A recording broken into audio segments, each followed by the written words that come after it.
कभी कभी जिंदगी इतनी चुपचाप किसी इंसान को तोड़ती है कि बाहर से देखने वाले को लगता है सब ठीक है, लेकिन अंदर अंदर एक आदमी हर रोज खुद से हारता रहता है। ये कहानी ऐसे ही एक आदमी की है। उस आदमी का नाम था मोहन। मोहन एक छोटे से शहर देवगढ़ में रहता था। न कोई बड़ा शहर, न बड़े सपने, बस साधारण लोग, साधारण जिंदगी और हर रोज 2 वक्त की रोटी की लड़ाई। मोहन की उम्र उस वक्त करीब 42 साल थी। चेहरे पर समय से पहले आई झुर्रियां, कंधों पर हमेशा झुका हुआ बोझ और आंखों में एक ऐसी थकान जो सिर्फ वही समझ सकता है जिसने जिंदगी में बहुत कुछ सहा हो। मोहन न पढ़ा लिखा था, न किसी खास हुनर वाला। वो शहर के बीचों बीच बनी एक पुरानी धर्मशाला में सफाई का काम करता था। झाड़ू लगाना, शौचालय साफ करना, रात में पानी भरना और कभी-कभी मेहमानों के जूते बाहर रखना, बस यही उसकी दुनिया थी। मोहन की सबसे बड़ी परेशानी गरीबी नहीं थी, वो तो उसने बचपन से देखी थी। उसकी असली परेशानी थी लोगों की नज़र। देवगढ़ छोटा शहर था। यहाँ हर कोई हर किसी को जानता था और यहाँ इज्जत काम से नहीं, कुर्सी से मिलती थी। मोहन के पास न कुर्सी थी न पहचान। लोग उसे नाम से नहीं, काम से जानते थे। अरे वो धर्मशाला वाला, वो झाड़ू लगाने वाला, वो तो कुछ नहीं कर पाया। इन शब्दों ने मोहन को अंदर से धीरे धीरे खोखला कर दिया था। मोहन की पत्नी कमला घर संभालती थी, सीधी सादी औरत जो ज्यादा सवाल नहीं करती थी। उनका एक बेटा था, राहुल, 15 साल का, स्कूल में पढ़ता था। राहुल पढ़ाई में ठीक था, लेकिन अक्सर चुप रहता था, क्योंकि स्कूल में कुछ बच्चे उसे चिढ़ाते थे। तेरा बाप क्या करता है? झाड़ू लगाता है ना, तू भी वही करेगा। राहुल घर आकर कुछ नहीं कहता था, लेकिन मोहन सब समझ जाता था। बाप की आंखें बेटे की चुप्पी पढ़ लेती हैं। एक दिन की बात है, धर्मशाला में शहर के कुछ बड़े लोग ठहरे थे, नेता, व्यापारी और कुछ सरकारी अफसर। मोहन सुबह से भागदौड़ में लगा हुआ था। कमरे साफ, बिस्तर ठीक, पानी भरना। दोपहर को जब सब लोग हॉल में बैठे थे, मोहन चुपचाप कोने में खड़ा था। तभी एक आदमी बोला, अरे ये सफाई वाला चाय क्यों नहीं लाया अभी तक? मोहन तुरंत भागा, लेकिन चाय रखते वक्त उसके हाथ से एक कप थोड़ा हिल गया। चाय की कुछ बूंदें टेबल पर गिर गईं। हॉल में सन्नाटा छा गया। उस आदमी ने गुस्से में कहा, अरे देख के नहीं रख सकता क्या? इसीलिए तुम जैसे लोग जिंदगी में आगे नहीं बढ़ पाते। वो शब्द मोहन के कानों से नहीं, सीधे दिल में उतरे। मोहन ने माफी मांगी और सिर झुकाकर वापस चला गया। उस दिन शाम को मोहन देर तक धर्मशाला के पीछे अकेला बैठा रहा। उसके हाथ में झाड़ू थी, लेकिन दिल में 1000 सवाल। क्या सच में मैं कुछ नहीं हूं? क्या मेरी जिंदगी बस यहीं तक है? क्या मेरा बेटा भी मेरी तरह ही जिंदगी जिएगा? आसमान में सूरज ढल रहा था और मोहन को लगा जैसे उसके अंदर भी कुछ डूब रहा है। उसी शाम मोहन घर पहुंचा तो राहुल पढ़ाई कर रहा था। मोहन ने पूछा, पढ़ाई कैसी चल रही है? राहुल ने सिर हिलाया, ठीक है, बस इतना ही। लेकिन आज मोहन चुप नहीं रह सका। वो बोला, स्कूल में कुछ हुआ? राहुल थोड़ी देर चुप रहा, फिर बोला, पापा, अगर मैं बड़ा होकर कुछ बन भी गया ना, तो लोग कहेंगे झाड़ू वाले का बेटा है। ये शब्द मोहन के सीने में हथौड़े की तरह लगे। उस रात मोहन सो नहीं पाया। अगले दिन धर्मशाला में एक अजीब सी घटना हुई। एक बुजुर्ग आदमी वहां ठहरा हुआ था, साधारण कपड़े, सादा स्वभाव। मोहन जब उसके कमरे की सफाई कर रहा था तो बुजुर्ग ने कहा, बेटा जरा बैठोगे? मोहन घबरा गया, नहीं साहब, मालिक डांटेंगे। बुजुर्ग मुस्कुराया, मैं मालिक नहीं हूं, एक मुसाफिर हूं। मोहन बैठ गया। बुजुर्ग ने पूछा, कितने साल से ये काम कर रहे हो? मोहन बोला, करीब 20 साल। और खुश हो? मोहन चुप रहा। वो चुप्पी बहुत कुछ कह रही थी। बुजुर्ग ने कहा, काम छोटा नहीं होता, पर सोच अगर छोटी हो जाए तो आदमी खुद को छोटा मानने लगता है। मोहन ने पहली बार किसी को अपनी भाषा बोलते सुना।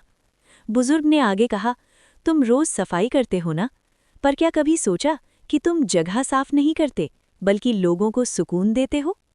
मोहन कुछ नहीं बोला।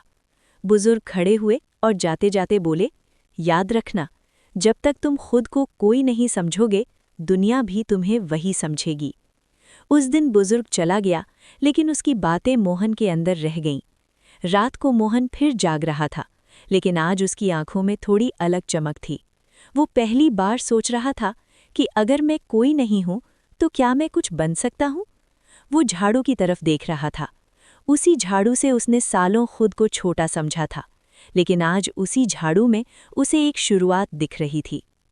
उस रात मोहन की नींद बार बार टूट रही थी। कभी वो करवट बदलता, कभी छत की ओर ताकता और कभी आंखें बंद करके उस बूढ़े आदमी की बातें याद करता। काम छोटा नहीं होता, सोच छोटी हो जाती है। ये वाक्य उसके दिमाग में घूमता ही जा रहा था। मोहन ने पहली बार खुद से एक सवाल किया कि अगर मैं खुद को छोटा मानना छोड़ दूं तो क्या वाकई कुछ बदल सकता है। सुबह जब मोहन धर्मशाला पहुंचा तो सब कुछ पहले जैसा ही था। वही गंदगी, वही आदेश, वही उपेक्षा। लेकिन फर्क बस इतना था, आज मोहन का सिर झुका हुआ नहीं था। वो झाड़ू लगा रहा था, लेकिन इस बार मन में कोई गुस्सा नहीं था, कोई शर्म नहीं थी। आज वो काम को काम समझकर कर रहा था, सजा समझकर नहीं। दोपहर में धर्मशाला का मालिक वहां आया। नाम था शिव प्रसाद, शहर का जाना माना आदमी। बोलने का लहजा हमेशा ऊपर से। उसने मोहन को आवाज दी, अरे मोहन, आज पीछे का स्टोर भी साफ करना है, बहुत गंदा हो गया है। मोहन ने सिर हिलाया, ठीक है मालिक। लेकिन आज उसने ठीक है कहते हुए नजर झुकाई नहीं। शिव प्रसाद ने ये बात महसूस की। उसने एक पल को मोहन को देखा, फिर आगे बढ़ गया। स्टोर रूम बरसों से साफ नहीं हुआ था। पुराने गद्दे, टूटे फर्नीचर, धूल, मकड़ी के जाले। मोहन सफाई कर रहा था कि उसे एक पुराना रजिस्टर मिला, धूल से भरा हुआ, फटा पुराना। उसने यूं ही पलटकर देखा, वो धर्मशाला का पुराना हिसाब किताब था। किराया, कमरे, खर्च, सब कुछ हाथ से लिखा हुआ। मोहन पढ़ नहीं सकता था बहुत अच्छे से, लेकिन जोड़ घटाना उसे आता था। उसने देखा कई जगह हिसाब गड़बड़ था। मोहन को पहली बार एहसास हुआ कि ये जगह सिर्फ झाड़ू से नहीं, दिमाग से भी साफ हो सकती है। उस शाम मोहन घर आया तो कमला चूल्हे पर रोटी बना रही थी। मोहन बोला, कमला, क्या तुम्हें लगता है मैं सिर्फ सफाई के लायक हूं? कमला चौंकी, आज ये सवाल क्यों? मोहन ने सब बताया, बूढ़ा आदमी, उसकी बातें और अपने मन का उथल-पुथल। कमला ने धीरे से कहा, तुम हमेशा से ईमानदार रहे हो, पर कभी खुद को कुछ और समझने की हिम्मत नहीं की। ये बात मोहन के दिल में घर कर गई। अगले दिन मोहन स्टेशन के पास एक पुरानी किताबों की दुकान पर गया। वहां से उसने बच्चों की गणित की किताब खरीदी, बहुत पुरानी, बहुत सस्ती। रात को जब राहुल पढ़ रहा था, मोहन भी उसके पास बैठ गया। पापा, आप क्यों पढ़ रहे हैं? राहुल ने पूछा। मोहन मुस्कुराया, क्योंकि सीखने की कोई उम्र नहीं होती। राहुल ने पहली बार अपने पिता को अलग नजर से देखा। मोहन अब हर दिन थोड़ा थोड़ा पढ़ता, जोड़, घटाना, हिसाब। धर्मशाला में जब कोई हिसाब गड़बड़ होता, मोहन चुपचाप नोटिस कर लेता, लेकिन कहता नहीं। वो जानता था, बोलने से पहले खुद को साबित करना होगा। एक दिन धर्मशाला में हंगामा मच गया। एक व्यापारी चिल्ला रहा था, मैंने 2 दिन का किराया दिया था, लेकिन रजिस्टर में 3 दिन लिखा है। शिव प्रसाद परेशान था। क्लर्क घबरा गया। मोहन चुपचाप पास खड़ा था। उसने साहस करके कहा, मालिक, अगर आप कहें तो मैं हिसाब देख सकता हूं। पूरा हॉल शांत हो गया। शिव प्रसाद ने हैरानी से देखा, तुम्हें क्या आता है? मोहन बोला, बस जोड़ घटाना। शिव प्रसाद ने गुस्से में कहा, ठीक है, देख लो। मोहन ने रजिस्टर देखा, ध्यान से, धीरे धीरे, फिर बोला, यहां एक एंट्री गलत हो गई है, इसीलिए 3 दिन दिख रहे हैं। उसने गलती पकड़ ली। व्यापारी शांत हो गया, क्लर्क चुप। शिव प्रसाद कुछ देर तक मोहन को देखता रहा। उस दिन मोहन को कोई इनाम नहीं मिला, लेकिन उसे कुछ और मिल गया, पहचान। अब जब मोहन धर्मशाला में चलता तो लोग उसे यूं ही नहीं देखते थे। कुछ लोग पूछते, मोहन, ये हिसाब जरा देख लेना। मोहन मदद करता। धीरे धीरे वो सिर्फ सफाई वाला नहीं रहा, वो काम आने वाला आदमी बन गया। राहुल अब अपने दोस्तों से शर्माता नहीं था। वो कहता, मेरे पापा धर्मशाला में काम करते हैं और सबका हिसाब संभालते हैं। मोहन ये सुनकर चुपचाप मुस्कुरा देता। कमला की आंखों में गर्व आ गया था, लेकिन जिंदगी इतनी आसानी से किसी को आगे नहीं बढ़ने देती। एक दिन शिव प्रसाद ने मोहन को बुलाया। मोहन, अब तुम्हें सफाई का काम कम करना होगा। हिसाब किताब क्लर्क देखेगा। तुम फिर से पीछे के काम में रहो। मोहन समझ गया, किसी को उसका आगे बढ़ना पसंद नहीं आया। उस रात वो फिर टूट गया। शायद मेरी औकात यहीं तक थी। लेकिन इस बार मोहन पूरी तरह नहीं टूटा। वो जान चुका था, उसके अंदर कुछ है, और जिसे एक बार खुद पर भरोसा हो जाए, उसे फिर से अंधेरे में धकेलना आसान नहीं होता। उसने खुद से कहा, अगर यहाँ नहीं तो कहीं और। मोहन ने एक छोटा फैसला किया। वो धर्मशाला के बाहर आने जाने वाले लोगों का छोटा सा हिसाब रखने लगा। कौन कब आया, कब गया, किसे क्या चाहिए। धीरे धीरे लोग खुद मोहन से पूछने लगे, भैया कमरा मिलेगा? भैया किराया कितना है? मोहन जवाब देता। शिव प्रसाद देखता रहा, कुछ कह नहीं पाया। उस रात मोहन छत पर बैठा था। आसमान में चांद निकला था। वो पहली बार अपने आप से बोला, मैं कोई नहीं था, लेकिन अब मैं खुद को कोई मानने लगा हूं। उस रात मोहन देर तक छत पर बैठा रहा। चारों तरफ सन्नाटा था। नीचे शहर सो रहा था, लेकिन मोहन के भीतर कुछ जाग चुका था। अब वो पहले जैसा नहीं रहा था। अब वो खुद को सिर्फ झाड़ू लगाने वाला नहीं मानता था।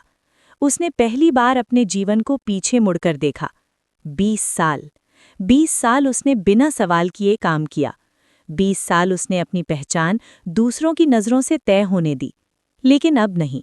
अब उसने तय कर लिया था, अगर दुनिया उसे कोई नहीं मानती तो वो खुद को कोई बना कर दिखाएगा। अगले दिन मोहन धर्मशाला पहुंचा।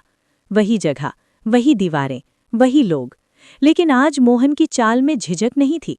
उसने सीधे शिवप्रसाद के कमरे का दरवाज़ा खटखटाया। शिवप्रसाद ने चौंक कर देखा। क्या हुआ मोहन? मोहन ने शांत स्वर में कहा, मालिक, मैं अब यहाँ सिर्फ सफाई का काम नहीं करना चाहता। कमरे में सन्नाटा छा गया। शिवप्रसाद ने हंसते हुए कहा, तो क्या बनना चाहते हो? मोहन बोला, मैं हिसाब किताब, मेहमानों का प्रबंधन और व्यवस्था संभाल सकता हूँ। शिवप्रसाद की हंसी थोड़ी तीखी हो गई। मोहन, ये बातें तुम्हारे बस की नहीं हैं। मोहन ने सिर झुकाया नहीं। अगर मौका मिला तो साबित कर दूंगा। शिवप्रसाद कुछ देर सोचता रहा, फिर बोला, ठीक है, 1 हफ्ते का मौका देता हूं। अगर कोई शिकायत आई तो वापस वहीं जाओगे जहां थे। मोहन ने सिर्फ इतना कहा, धन्यवाद। उसके लिए ये नौकरी नहीं थी, ये आखिरी मौका था। मोहन ने अपना पूरा मन लगा दिया। सुबह सबसे पहले आता, रात सबसे बाद में जाता। वो रजिस्टर साफ करता, पुरानी गलतियां सुधारता, कमरे समय पर दिलवाता, मेहमानों से सम्मान से बात करता। लोग हैरान थे, ये वही मोहन है जो झाड़ू लगाता था। मोहन अब झाड़ू नहीं छोड़ चुका था, लेकिन वो झाड़ू अब उसकी पहचान नहीं थी। हफ्ते के आखिरी दिन धर्मशाला में एक बड़ा झगड़ा हो गया। एक परिवार का सामान गायब हो गया, शोर मच गया, लोग चिल्लाने लगे। शिवप्रसाद घबरा गया। सभी की नज़र मोहन पर गई। मोहन ने सबको शांत किया। उसने रजिस्टर देखा, स्टाफ से बात की और सीसीटीवी का सुझाव दिया। कुछ ही घंटों में पता चल गया कि सामान गलती से दूसरे कमरे में रख दिया गया था। परिवार ने माफ़ी मांगी। शिवप्रसाद खामोश खड़ा था। उस शाम शिवप्रसाद ने मोहन को बुलाया। आज से तुम यहाँ सुपरवाइजर हो। मोहन के कानों पर यकीन नहीं हुआ। वो बोला, मालिक।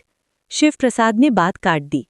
कभी कभी आदमी को मौका नहीं, नज़र चाहिए होती है। उस दिन मोहन घर गया तो राहुल ने पहली बार उसके पैरों को छुआ। पापा, आज स्कूल में मैंने गर्व से कहा, मेरे पापा मैनेजर हैं। मोहन की आंखें भर आईं। अब मोहन सिर्फ धर्मशाला तक सीमित नहीं रहा। उसने आसपास के छोटे ढाबों, लॉज और दुकानों को हिसाब रखने में मदद करना शुरू किया। लोग कहते, मोहन भैया को बुला लो, काम सही करता है। उसकी ईमानदारी उसकी सबसे बड़ी पूंजी बन गई। कुछ साल बीत गए। मोहन अब धर्मशाला का साझेदार बन चुका था। जहां कभी वो आदेश सुनता था, अब सलाह दी जाती थी। वो शहर के युवाओं को काम सिखाने लगा। काम छोटा नहीं होता, वो हमेशा कहता।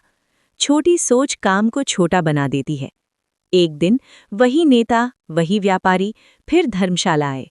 वही लोग जिन्होंने कभी कहा था, इसीलिए तुम जैसे लोग आगे नहीं बढ़ पाते। अब वही लोग मोहन से हाथ मिला रहे थे। बहुत अच्छा प्रबंधन है। मोहन मुस्कुराया। उसके भीतर कोई घमंड नहीं था, सिर्फ संतोष था। रात को मोहन छत पर बैठा था। वही जगह, वही आसमान, लेकिन आज वो आदमी बदल चुका था। वो खुद से बोला, मैं कभी कोई नहीं था, क्योंकि मैंने खुद को कोई नहीं माना था। जिस दिन मैंने खुद को सम्मान दिया, दुनिया ने देरी से ही सही पर दे दिया। दोस्तों, ये कहानी सिर्फ मोहन की नहीं है। ये कहानी हर उस इंसान की है जो खुद को दुनिया की नज़र में छोटा मान बैठता है। याद रखिए, काम आपकी पहचान नहीं होता, आपकी सोच आपकी पहचान बनाती है। अगर आप खुद को कोई नहीं मानते रहेंगे तो दुनिया भी वही मानेगी।